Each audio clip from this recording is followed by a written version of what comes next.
Tonight's subject is one that I think is discussed a lot. People hear a lot about it. It's one of the big questions that we maybe have heard discussed and heard some positions on the matter, but I think that it kind of remains a little bit murky. It's not so clear what the bottom lines are, and certainly most people have never gone through the sources in a proper way to see what the sources actually say. And the question is the idea of hashgacha pratis, which is divine providence, that the Almighty watches over us and takes care of us and tends to our needs. And the question really is, what's the exact parameters? Can we just say, oh, we're going to let the Almighty take care of us, pay our bills, let Him be in charge, and we can kind of, take some time off and do other things? That's the question. And we're going to focus on the sources, all the sources, and see what they say, because the sources are not, at least initially, very clear one way or the other. So the first source, probably the most famous source that discusses, and this is from the Gemara in Brachos. The Gemara in Brachos brings a contradiction between two verses. Let's read the Gemara. Tanabana, the rabbis taught, Vasafta de Ganecha. So it quotes the verse that we say in the Shema, and the verse says we have to gather in our grain. If we're gathering in our grain, right, obviously we're farmers. Right? You plant and you harvest. Says the Gemara, what's the lesson to say that we gather in the grains? There's another verse that says we should never stop studying Torah. So perhaps that means literally, you never stop studying Torah. If you never stop studying Torah, you can't be a farmer, you can't plant, you can't harvest. Right? So maybe that means literally. That's why the Torah tells you have to gather in your grain, to tell you, you have to act like normal people, you have to plant, and you have to harvest. And thus, when the Torah says that you have to study Torah all the time, never stop, it's not quite literal. You have to study Torah a lot of the time, but you also have to carve out time to make a living. That's the opinion of Rabbi Shmuel. So, the Gemara brings a contradiction between two verses. One verse says you're a farmer and you do work. The next verse says that never stop studying Torah. So how do we reconcile those two? Says Rabbi Shmuel, you have to find a synergy. You have to find harmony between the two. You learn most of the time, but you also find time to make a living. That's the opinion of Rabbi Shmuel. Rabbi Shimon Bar Yochai Omer. Rabbi Shimon Bar Yochai says he disagrees. What does he say? You can have someone who's going to plow when it's time to plow. And is going to plant when it's time to plant. And is going to harvest when it's time to harvest. And he's going to crush the kernels during the time of during that season. And he's going to winnow when it's windy. Basically, the entire year the farmer is busy working. The farmer's working the whole time. And what's going to happen? Torah mateilah. When will you ever study Torah? To farm is a 12-month job. And if someone's a farmer, then they're busy the entire year. And they're busy the entire year. When they're ever going to study Torah? Ella. So here's a different solution. Bizman Yisrael osam tzara shel makam. When the Jewish people are doing the will of the Almighty, then their work will be done by others. And he quotes a verse to support that. Ubizman she'ein Yisrael osam tzara shel makam. And during the time when the Jews are not doing the will of the Almighty, Milachta nasis haydei atzman. Then their work is done by themselves. Shenemar vasafta de ganecha, and as the verse says, vasafta de ganecha. So what does this mean? Says Rabbi Shimon. We have two verses. One verse says study Torah all the time. The next verse says gather in your grain. So which one is it? So if you're doing the will of the Almighty, you study Torah the whole time, then your food and your work will be taken care of by others. But when the Jewish people are not doing the will of the Almighty, then you have to do your work yourself, and that's when the verse of gathering your grains is fulfilled. And that's how he harmonizes those two verses. So he says, if you do the will of the Almighty, you study Torah, don't worry about making a living. God will take care of you. But if you ignore the will of the Almighty, you're not doing the will of the Almighty, then you have to gather in your grain, v'lo od, and not only that, you have to do the work of others. According to Reb Shimon, he seems to be saying, you study Torah, and what's going to be with your family? Who's going to feed your family? You're not a farmer. You're living in an agrarian society. There's nothing to eat. Don't worry, leave that to the Almighty. The Almighty will take care of it. If you say, I'm not going to do the will of the Almighty, then you'll have to do your own work, and not only that, you have to do the work of others as well. So that's the machlokas. That's the disagreement between Rabbi Shmuel, who is a more pragmatic approach, and Rabbi Shimon, who seems to say that you just study Torah and don't worry about anything else. Amar Abaya. So what does Abaya say? Abaya is several generations later. Abaya is not, those were Tanoim, and Abaya is an Amor. Abaya comes from the authors of the Talmud. Harba Azik Rabbi Shmuel also be Adam. A lot of people tried, like Rabbi Shmuel, to do both, to study Torah and to have as well a business of making money, and it worked for them.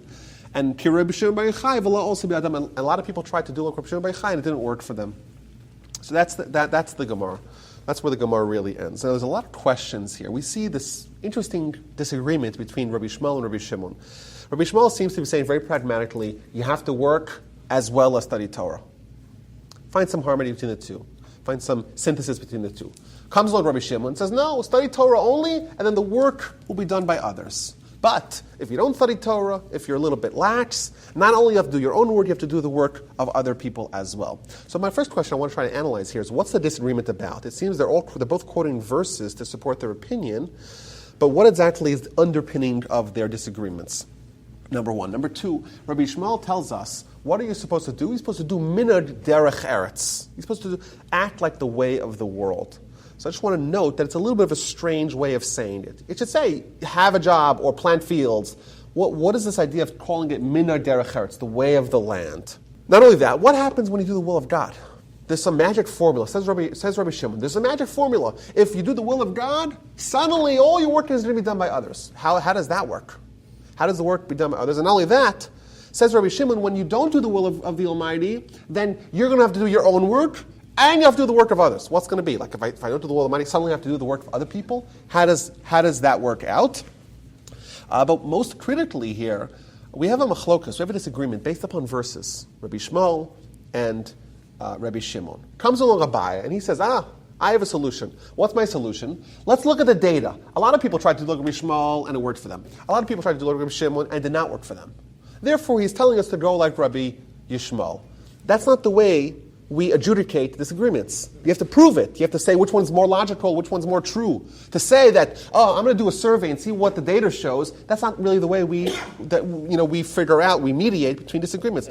Fine. So this is a machlokas. This is kind of the introduction to our subject. Now, if you look at source number 2, you see that this extends to areas beyond just making a living. So source number 2 is again from the Gemara in Brachos, and this is a question about going to a doctor. And the Gemara says, the Rav Acha says, that if someone goes to have a medical procedure, he has to give a prayer. Omer Rav Acha, nichnas lahakis dam, someone goes to have a medical procedure, Omer, he says as follows, Yehi ratzon lefanecha Hashem Elokai, let it be the will before you, the Almighty, sheyeh esed zeh li l'refuah, that this should be for me as a healing, and this is the critical line, Vatir pa'eni, and you'll give me a healing, ki el rofeinem an ata, because you are the healing, the trustworthy doctor, refuascha emes, and your healing is true. So when you go to the doctor, says Rav Acha, what are you supposed to say? You're supposed to say, the real doctor, well, that's God. This guy, the human doctor, that's really an illusion. Why? So he explains, Lifi she'ein darkam shel bnei adam l'rapos, ela shenahagu. Because really, the people are not supposed to go to the doctor. Only because they behaved like that. It's a little bit of a cryptic words here. Really, we don't need to go to the doctor, but because we behaved, that's why we need to go to the doctor. It's not clear what that means. So that's the first opinion. Amar Abaye. So Abaye, we've seen him before, if you remember. What does he say? He says, no, don't say that prayer. Why not? Ditani de Rabbi Shmuel, because Rabbi Shmuel taught, V'rapo yirapeh, mikan shednitna reshus l'rofe l'rapos. The verse tells us that he shall surely heal, and this means that a doctor is, from the Torah's perspective, supposed to heal. Thus, we see another disagreement along the same lines. According to Rav Acha, he says, really, God's the real doctor. And even if you go into a human doctor, you have to invoke God. And you really shouldn't even go to a human doctor. Comes along Abaye, who, by the way, was the pragmatic one in the previous Gemara, and he quotes Rabbi Shmuel, who, by the way, was also the pragmatic one in the previous Gemara, that says, no, that the Almighty tells us, V'rapo yirapeh, he shall surely heal, which is giving license to a doctor to provide healing. So that means the Almighty is instructing us to go to the doctors. It's appropriate to go to the doctor. Now, I think we really have to ask some important questions here. Rav Acha is telling us, you really shouldn't go to the doctor.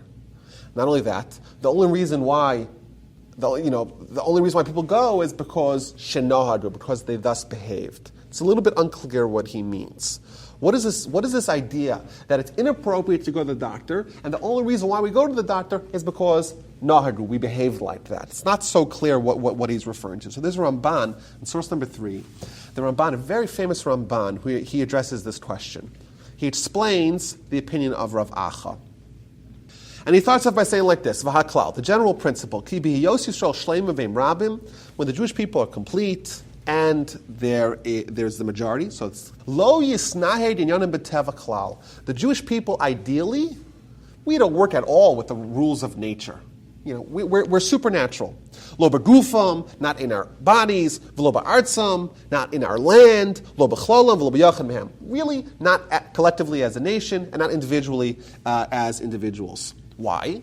Ki yavarech Hashem lachamam, the Almighty will bless their bread, umeimam, and their waters, v'yasser machalam mikirbam, and will remove and eradicate illness from amongst them, ad shelo yitztarchu l'rofeh. The Jewish people, in our ideal state, we don't need a doctor. Why? Because the Almighty will make sure that we don't have any illness. And we won't need to guard for any of the normal ways of healing. And it quotes the verse, the Almighty says, I am your doctor. Is there a more skilled physician in the world? Of course not. The Almighty says, I'm your doctor, and I'm going to take sure that you'll have all the medicinal care that you need and all the preventative care that you need. You won't even need to go to a human doctor. So this is ideally. And he says historically that tzaddikim, osim izman nevuah, during the time of nevuah, what would they do? Gam ki yikarim avon, when they would sin, sheyichlu, and then they got sick, lo yidrshu barofim, they wouldn't go to the human physician. Rak b'neviim, they would go to the prophet. If in ancient times, a righteous person, when there's prophets around, he gets sick, what does he do? He doesn't go to the clinic, he goes to the prophet. And what does he ask the prophet? He asks the prophet, why am I sick? V'hu ma'amaram, and this is what the Talmud tells us, and he quotes our Talmud. She'ein darkam shel bnei adam refuas ela shenahdu, that humans really should not go to the doctor. The only reason why we go to the doctor is because we behave as such. Explains the Ramban, Ilu alo haya darkam berefuas, if the people did not go to the doctor, then what would happen? People would only get sick because of their sins. And he'll get healed because when the Almighty wants him to get healed. That's what would have been if we didn't go to the doctor. If we didn't go to the doctor, if we never went to doctors, we wouldn't need to go to the doctors only for spiritual maladies. But what happened? Aval heim nagu, but the people decided to go to human doctors, they decided to behave with, taking into account, human physicians.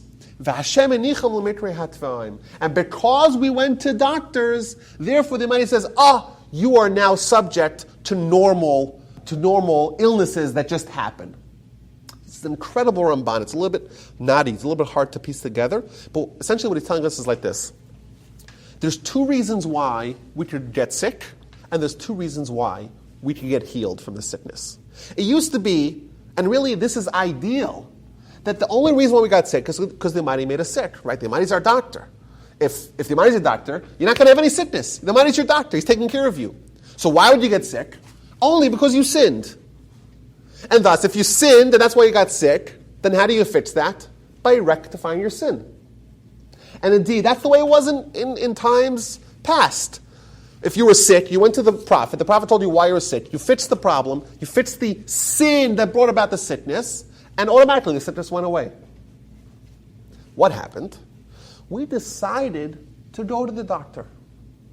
We cut God out of our medical life. We said, we want to go to the human doctor. The man says, you don't want me to be the doctor? Okay, you're the human doctor. Okay, so then you're cutting me out of this. Now I'm not taking care of you personally. Okay, now illnesses that are the course of nature will happen. And thus, you'll be sick not just because of sin, you'll be sick also because of normal illnesses that affect everyone. And now, because you went to the doctor, now you actually need to go to the doctor. Because we decided to cut God out of his status of being our physician, now we have human physicians, and now we need human physicians because now we also have normal illnesses. It's almost as if when we went to the doctor initially, we downgraded our emunah. We said, oh, there's a human here, and the human has power, and it's not just God in control.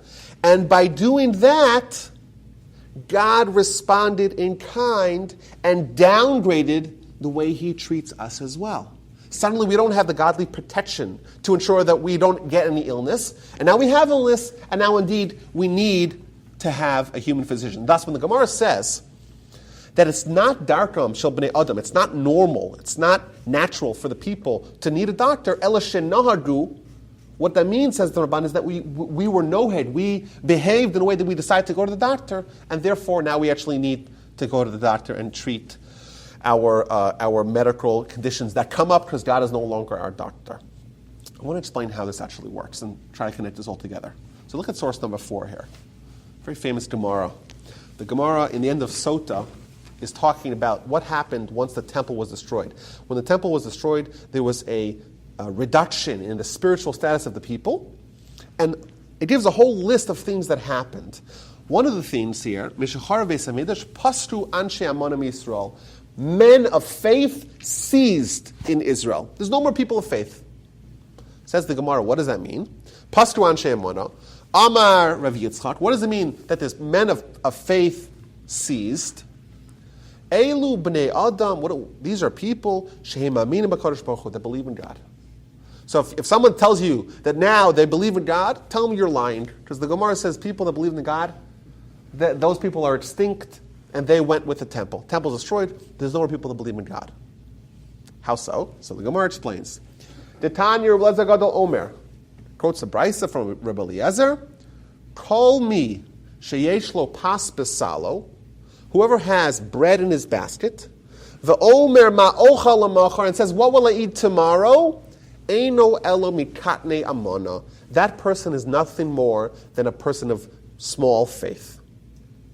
What does it mean to have faith in the Talmud's litmus test of the Talmud of what it means to have faith? Someone who has bread today, you have food today, but you know that tomorrow there's no bread, and you have no way of accessing bread. And what happens, right? Of course, if you have no food for tomorrow, what are you going to feed your kids, or what do you eat for breakfast? But if you had faith, you would have faith in God. You know, the Almighty has plenty of food. The Almighty is a billionaire, and He'll take care of you. So to have faith, says the Talmud, you have food for today, you don't have for tomorrow, and you're not worried about it. The Almighty will provide. That level, that already ceased with the destruction of the temple. Now there's no one of faith. So I want to ask a few questions here. Let's go back to the time where people of faith actually existed. What would happen tomorrow? Would they die of starvation? We have a man of faith from ancient times, before the temple was destroyed. A man of faith, they have bread today, they have no bread tomorrow. They're not so worried about it because they have faith in God. Would they die tomorrow of starvation? What would they feed their family? Is emunah, is that negligence? Does it mean to be negligent? You have no food, rely on God. What do you feed your kids tomorrow? Is that negligence or is that emunah? Which one is it? And lastly, this is source number 5. We're told that if someone relies on a miracle, miracles don't happen to them. So when someone says, okay, I have no food for my kids tomorrow, but I have faith, miraculously something will happen and there'll be food for my kids tomorrow. So that's not relying on a miracle. Because we know if you say you're going to rely on a miracle doesn't happen. So I want to explain how this works. We're told multiple times in the Torah that we are sons of God. The Almighty loves us as children. The Almighty loves us as if we were His child, as if a human father loves a human child. Not only that, we're told that the Almighty is a billionaire. So let me ask you a question. Let's say your dad's a billionaire, and you're home alone one night, and you look in the cupboards, and you see there's no food for tomorrow. Are you going to worry for a second what are you going to eat tomorrow for breakfast? Your dad's a billionaire after all, right? He'll take care of you, right? It's no big deal.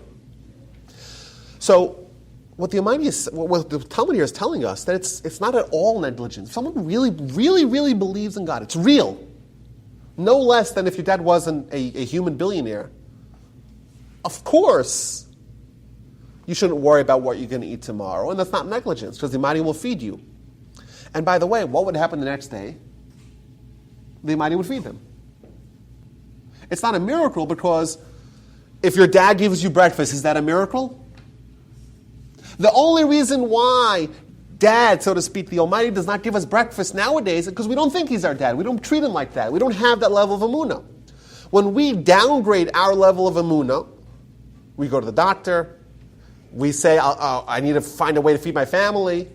Okay, God says, you don't rely on me? Okay, so you decide what the relationship is all about. You want to opt out of being my son? Okay, you're on your own. But for the people that actually believe that, they believe that the Almighty was their billionaire dad who's going to feed them, for sure, why would they worry about what they're going to eat tomorrow? And by the way, the Almighty would feed them tomorrow. And you know what? That's not a miracle anymore than if your dad actually gave you breakfast. And by the way, that's what Rabbi Shimon was saying. In Rabbi Shimon's mind, the Almighty wants you to study Torah. Don't stop studying Torah. How can you feed your family? The Almighty is your billionaire dad, and he really believed it. He was from the people that existed before the temple that actually had that level of faith. That's essentially, we can essentially break down the people into different categories. On one hand, before the destruction of the temple, you had these people of titanic faith that really believed in God. If there was no food, they wouldn't worry. And that wasn't considered negligence because the Almighty is their billionaire dad, who indeed, they believed would feed them. And by the way, the Almighty would feed them. And that wasn't a miracle.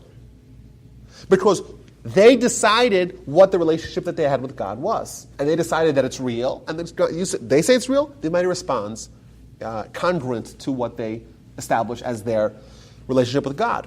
What happens the next day when the people of person of faith actually finds food? Somehow, the Almighty provided. Are they shocked? Are they like, I'm changing my life? No, because Dad gave him breakfast. It's as simple as that. So that a miracle that doesn't happen is a miracle that interferes with your free will. A miracle happens to us every second. Since we got here, there's probably been 5,000 heartbeats amongst all of us. Is that a miracle? Yes, that's a miracle. But somehow the Almighty allows that miracle because we're used to that miracle. That's what the Ramban would call a hidden miracle. It's a miracle that's real but doesn't tantalize us. It doesn't interfere with our ability to have free will and to make decisions as such. What happens after the temple is destroyed? People, they're no longer people of faith. They don't really believe in God. Yeah, maybe they believe theoretically, but they don't really believe.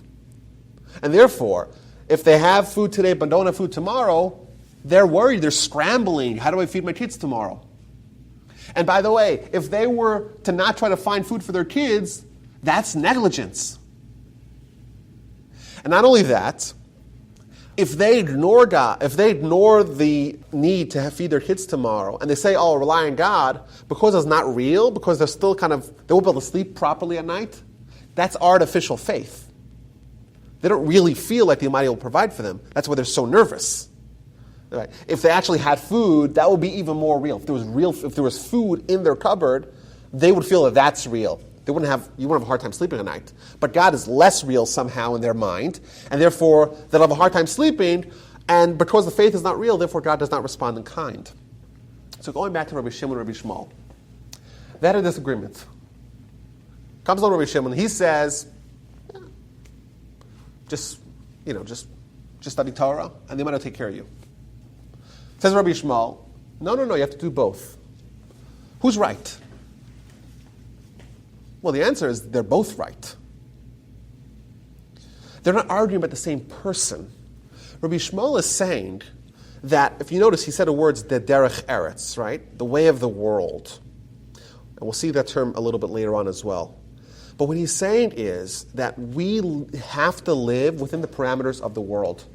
And the world that we live in today is a world where people of faith are extinct. They're dinosaurs. They don't exist anymore.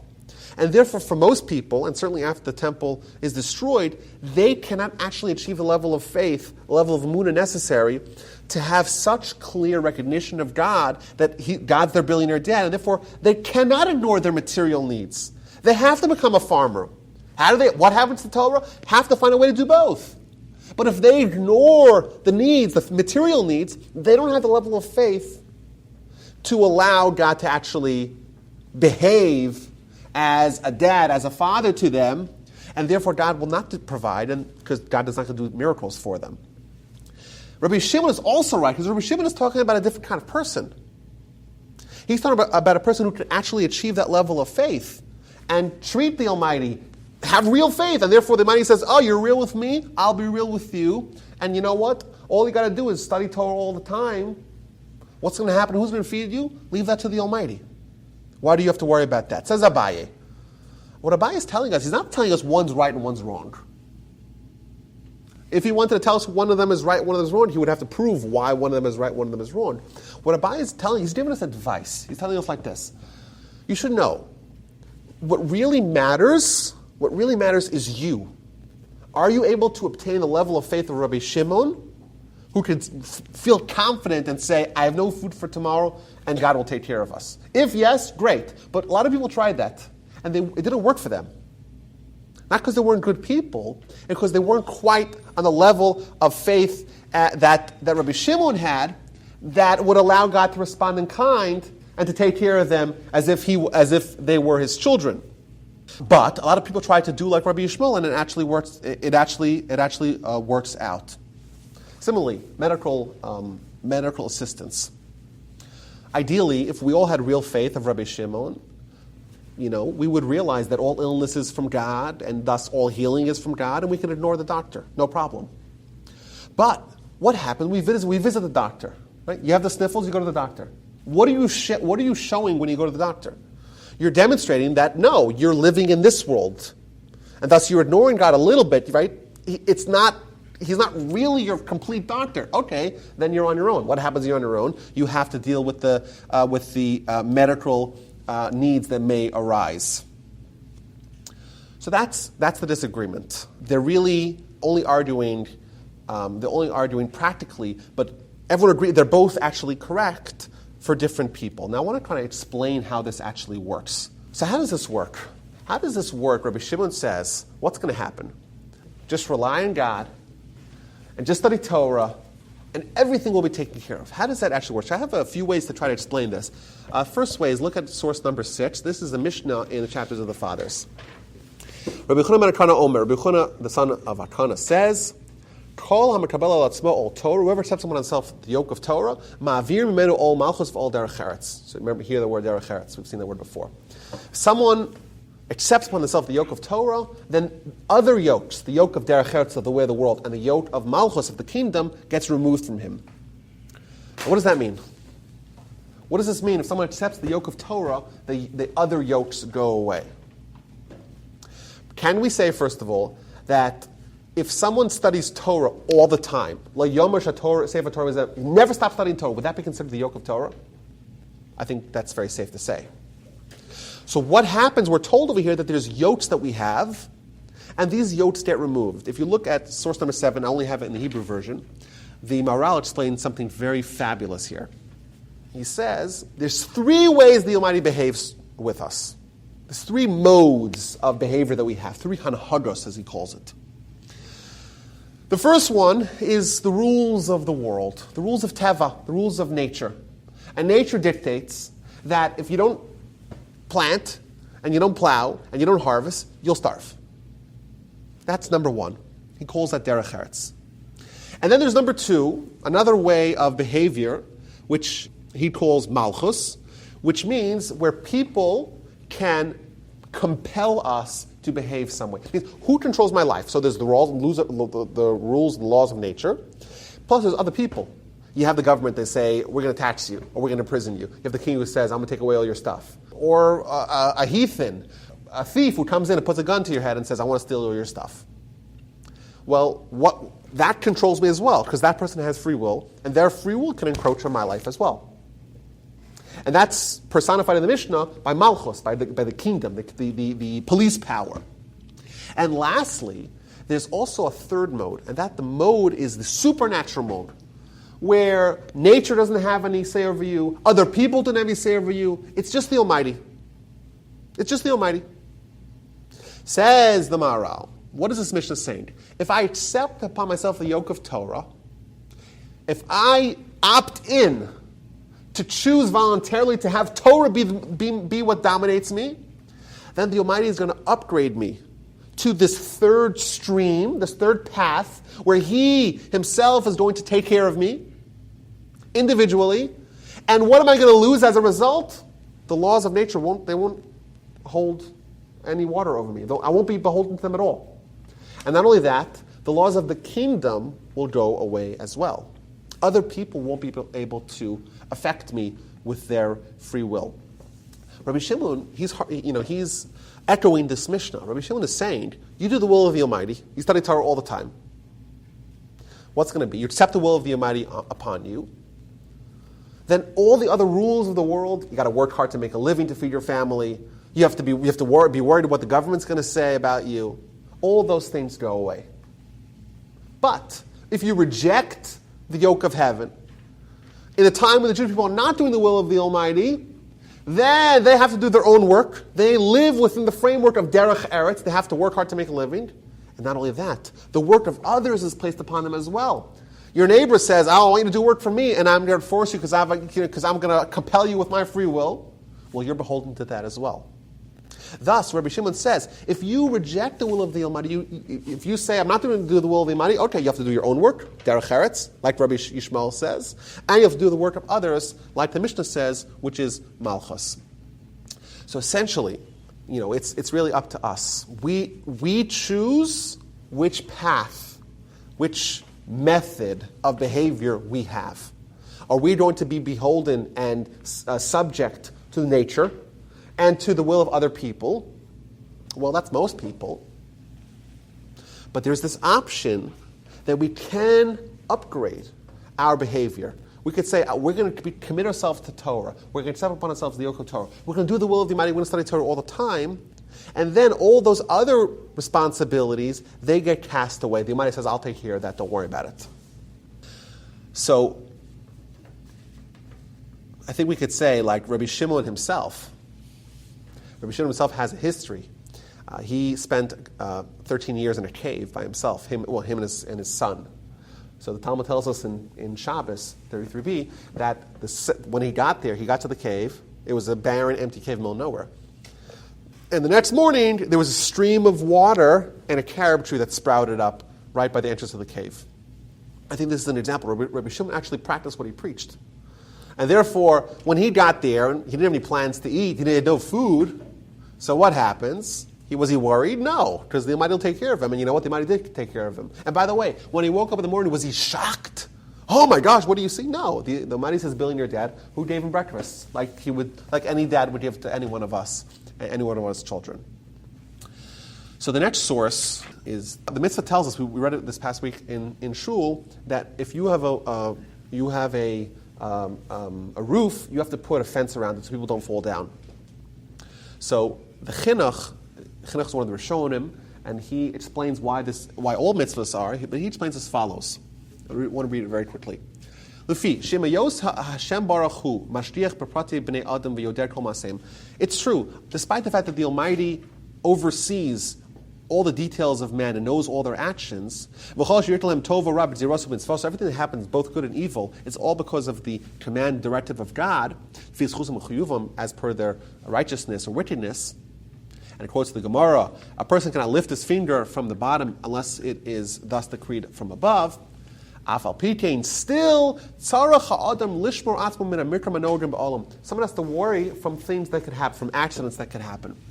Why? Because the Almighty created His world, ubano, and built it on the pillars and the foundations of the rules of nature. And He decreed shetihei ha'esh sarefes. the Almighty decreed that fire burns and that water extinguishes the flame. And so too that the nature mandates, if a large stone falls on the head of man, it will destroy, it will smash his head. If someone falls off a tall building, why did they die? They died because that's what happens in our world. In our world, if you jump off a high building, you'll die because that's the way the Almighty built the world. That there's rules of gravity and there's rules of nature, and those things control us. We're beholden to that.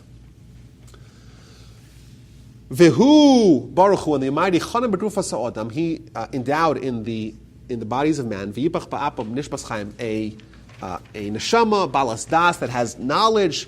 Lishmar Gruf we call Pega to guard the body from every injury. V'rasim Shneim and Nefesh V'Grufa B'toch Galgal Sodas, and placed it all in this universe. V'hema Yinadrum V'yiflu Bam Pu'ulos. We are subject to the laws of nature. And therefore, our body is subject to the rules of nature. That's why we have a mitzvah to put a fence around our roof, because otherwise we'll fall and we'll die. And you know what? It's possible that we're not supposed to die.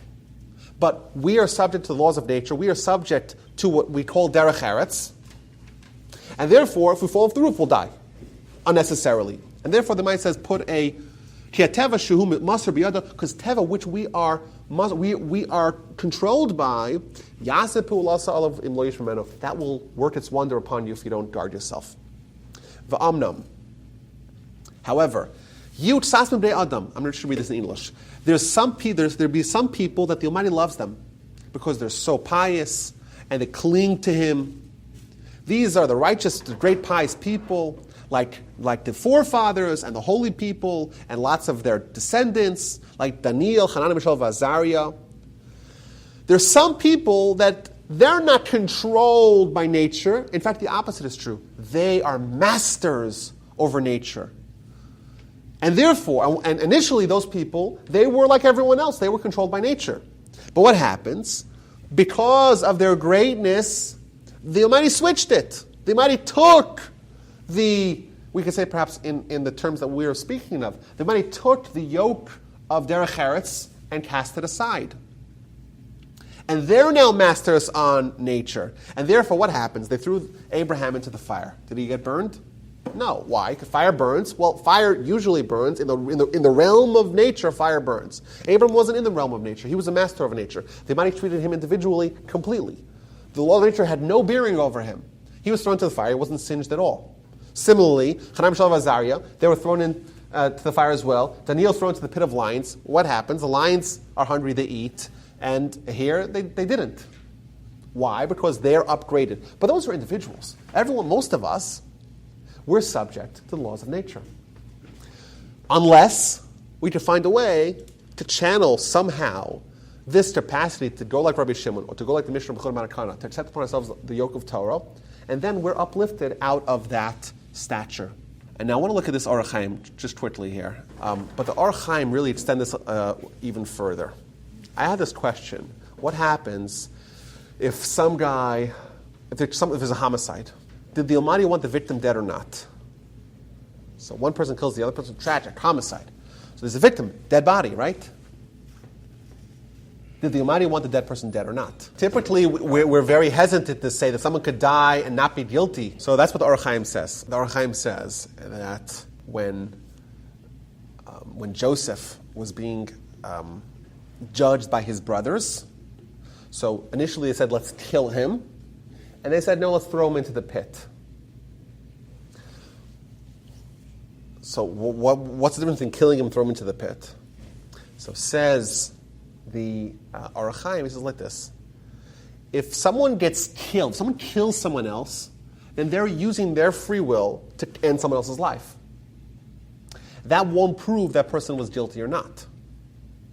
Even if he's not guilty and he does not deserve to die, I'm choosing to kill him when he's not supposed to die. We'll never know If we kill Joseph, we'll never know if he was guilty or not. So, I would say, maybe if we take the chinuch and we put it together, or chaim, what it seems like, that these are the two realms that someone is in. They're in the realm of nature, fire burns. They're in the realm of kingdom, where other people have dominion over them. But if someone enters the third realm, well, then the Almighty is watching them and nothing can happen. They're impervious. Now, I want to just conclude here. There's another source that says that the Jewish people are sons, children of the Almighty, and we're also slaves of the Almighty. Well, what's the difference? We get to choose which one we are. If we behave like sons and we treat him as such, well, then he'll treat us like a dad. It's a Gemara in Bava Basra. Otherwise, if we want to opt out, we say we're not interested, well, then we're still slaves. But what happens how does a slave get treated? Not necessarily so wonderfully all the time. Now, just to conclude, what about us? Like, how is this relevant to us? Clearly, we're existing 2,000 years after the temple. We cannot achieve whatever that level of faith that is referenced. So there's a Mishnah in Pirkei Avos that says, Emein derech eretz ein Torah. If there's no derech eretz, there's no way of the world, there's no Torah. I think what it's telling us is that we have to behave like Rabbi Shmuel says. We have to live with derech eretz, and then we can have Torah. Because what happens if we don't have derech eretz? We don't have the level of faith necessary to not worry about that and to have the peace of mind to study Torah. Additionally, that same Mishnah says, Emein kemach ein Torah. If there's no kemach, if there's no flour, there's no Torah. The Maral there, commentator, he says that, what does it mean, kemach? If there's no flour, there's no Torah. If there's no bread, there's no Torah. That seems more appropriate. Says the Maral, if someone has bread, well, they have food, right? They have food for today. We don't know if they have food for tomorrow. If someone has flour, it means that they have food already for today, but they also have food for the future. So we're at the level that if we don't have food like for the future, does it have to be for a year? Does it have to be for 5 years? Does it have to be for a week? Where that point is a little bit of a good question. But we have to have a certain degree of flour before we could have the peace of mind to study Torah. Of course, some people could say, well, I can't study Torah, I don't have $100 million yet. And those people, that's a level that we could have. We could say, well, if I have 2 years worth of food, then I should have enough peace of mind. Where exactly we fall in along that spectrum from I have no food for tomorrow and I could study Torah, that we can't really have. But I have food, I don't know, for 5 years. Is that enough? Can we take some time to study Torah? Maybe that's something that we can reach. So we have to have security, but as exactly where we fall in along this line, and also how we treat the Almighty, like how we actually behave towards the Almighty, whatever we accept upon ourselves as our, where we can actually treat God as real, that's exactly the level that He's going to treat us also as being real, and how much we can pivot into this third realm in which God treats us individually. So, for example, prayer. Prayer is we're trying to intercede upon God to give us good things, to give us prosperity and health and peace and security, all the good things that we want in life, we pray for. Well, how powerful is our prayer? If I actually believe that I was talking to a monarch or a king or a president, well, then it's a lot of power. I could lobby them to change laws. So if I actually believe that I'm talking to God, and to the degree that it's real to me, well, that's the degree of power, so to speak, that the Almighty allows in response. So if I would have trepidation before talking to, a governor or a president, and I actually have that same degree of trepidation talking to God, then that's the amount of power, so to speak, that my prayer has. If I'm totally ignoring it, I don't believe I'm talking to my friend, then it's not powerful at all. How powerful is my prayer? Well, depending on how real I make it. The way I treat God, my level of faith and how I assign God as being real, that's exactly how He responds to us. So yes, can we have the levels of faith described by Rabbi Shmuel, by Rabbi Shimon, or before the temple was destroyed? Probably not. But there's still loads and loads of areas in the middle. My grandfather used to say, when people talk about bitachon, faith, I want to rely on God. When people say, well, I'm really miserable, and really terrified, and really scared, but I want to rely on God. He says, that's not relying on God. To rely on God means it's real. If it's real, then you're not actually worried about it. We think, oh, I'll just make this dedication, this martyrdom of dedicating my fear, and I'll say, oh, God will take care of it. If I'm actually still scared, that's not really believing that God's in control.